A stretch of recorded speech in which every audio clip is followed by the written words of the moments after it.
आज मुझे जिस मौजू पर लबकशाई करने का मौका दिया गया है, वो दरअसल मुझसे बहुत बड़ा सवाल किया गया है कि क्या हम आज़ाद हैं? जनाब आली, इस सवाल का जवाब लिखने के लिए जब मैंने कलम उठाया, तो मेरी निगाहों के सामने हक की बात करने पर मौत का तोहफ़ा हासिल करने वाले सहाफ़ी की लाश आई। तो फिर मेरे दिल में ख़्याल आया कि ऐसा एक वाक़या तो हर मुल्क, हर वतन, हर देश, हर मट्टी, हर जगह हो जाता है।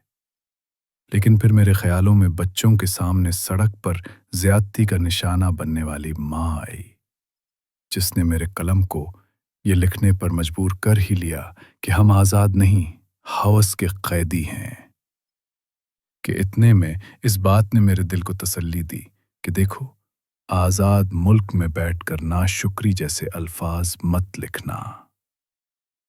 अब इस बात ने मेरे दिल को बहलाया ही था कि एटीएम मशीन के कैमरा से मुंह चराने वाली वीडियो मेरे ज़हन को झंझोड़ी लगी कि लिख तो हक लिख।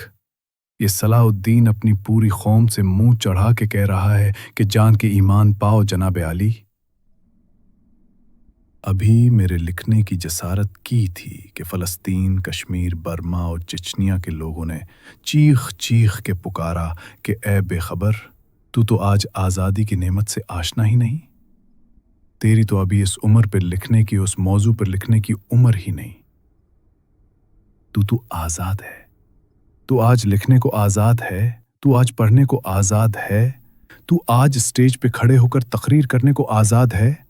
तेरे घर के मर्द अपनी इबादत गाहों में जाकर इबादत करने को आज़ाद है। ये सोचते ही मेरा कलम हाथ से नीचे गिरा और मैंने इस मौजू पर लिखने से इनकार किया। दोनों पहलू बताकर फैसला आप सब पर छोड़ा जाए कि क्या हम आज़ाद हैं।